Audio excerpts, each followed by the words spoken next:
కర్ణాటక రాజధాని దేశానికి ఐటీ రాజధాని అదే సిలికాన్ వ్యాలీగా పేరుగాంచిన బెంగళూరు.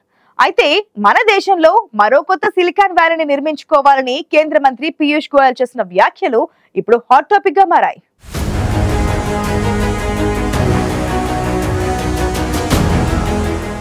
బెంగళూరును మించి సరికొత్త సిలికాన్ వ్యాలీని నిర్మించాలని కేంద్ర మంత్రి పీయూష్ గోయల్ చేసిన వ్యాఖ్యలు ఇప్పుడు కర్ణాటక రాజకీయాల్లో దుమారం రేపుతోంది.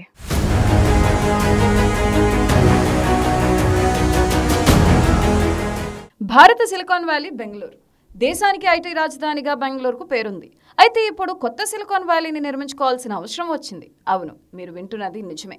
ఈ అభిప్రాయాన్ని వ్యక్తం చేసింది ఎవరో కాదు, కేంద్ర మంత్రి పీయూష్ గోయల్. తాజాగా బెంగళూరును మించిన సిలికాన్ వ్యాలీని నిర్మించాలని పీయూష్ గోయల్ పిలుపునిచ్చారు. National industrial corridor development corporation సంస్థ ఆధ్వర్యంలో కొత్త సిలికాన్ వ్యాలీ నిర్మించాలని కేంద్ర మంత్రి చేసిన వ్యాఖ్యలు ఇప్పుడు దేశ రాజకీయాల్లో హాట్ టాపిక్ గా మారాయి.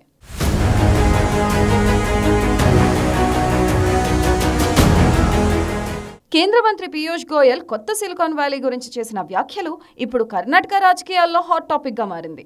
కేంద్ర మంత్రి పీయూష్ గోయల్ ఇక బెంగళూరు అవసరం లేదన్నట్టుగా, అక్కడ పెట్టుబడులు పెట్టాల్సిన అవసరమే లేదన్నట్లుగా వ్యాఖ్యలు చేశారంటూ కర్ణాటక రాజకీయ నేతలు ఆయనపై మండిపడుతున్నారు. కర్ణాటక బీజేపీ నేతలు దీనిపై స్పందించినప్పటికీ అధికారంలో ఉన్న కాంగ్రెస్ నేతలు మాత్రం బెంగళూరు కూడా ఇండియాలోని ఉందని సంగతి గుర్తుంచుకోవాలని బీజేపీకి కేంద్రానికి చురకలంటిస్తున్నారు.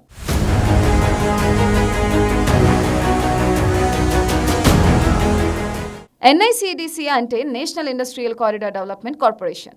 ఈ సంస్థ ఆధ్వర్యంలో బెంగళూరును మించిన సిలికాన్ వ్యాలీని నిర్మించాలని పీయూష్ గోయల్ పిలుపునిచ్చారు. ఇందులో ఆంటర్‌ప్రెన్యూర్స్, స్టార్టప్స్, ఇన్నోవేటర్స్ అందరికీ అవకాశాలు ఉంటాయని పీయూష్ గోయల్ ఇచ్చిన పిలుపుపై కర్ణాటక మంత్రి ఎంపీ పాటిల్ వెంటనే స్పందించారు.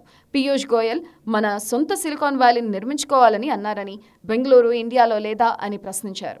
బెంగళూరు ఒక రోజులో నిర్మితం కాలేదని, అది గ్లోబల్ సిటీ అని స్పష్టం చేశారు. బాయ్ బాయ్ బెంగళూరు అంటే బాయ్ బాయ్ భారత్ అని చెప్పినట్లేనని కర్ణాటక ఐటీ మంత్రి ప్రియాంక ఖర్గే అభిప్రాయపడ్డారు.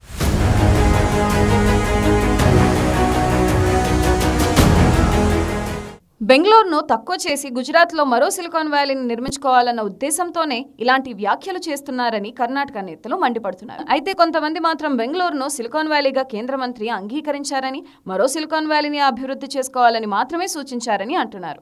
బెంగళూరును మించి సిలికాన్ వ్యాలీని నిర్మించుకోవాలని కేంద్ర మంత్రి పీయూష్ గోయల్ చేసిన వ్యాఖ్యలపై కర్ణాటక రాజకీయాల్లో భిన్నాభిప్రాయాలు వ్యక్తమవుతున్నాయి. మరి ఈ వివాదానికి పీయూష్ గోయల్ ఎలా చెక్ పెడతారనేది చూడాలి.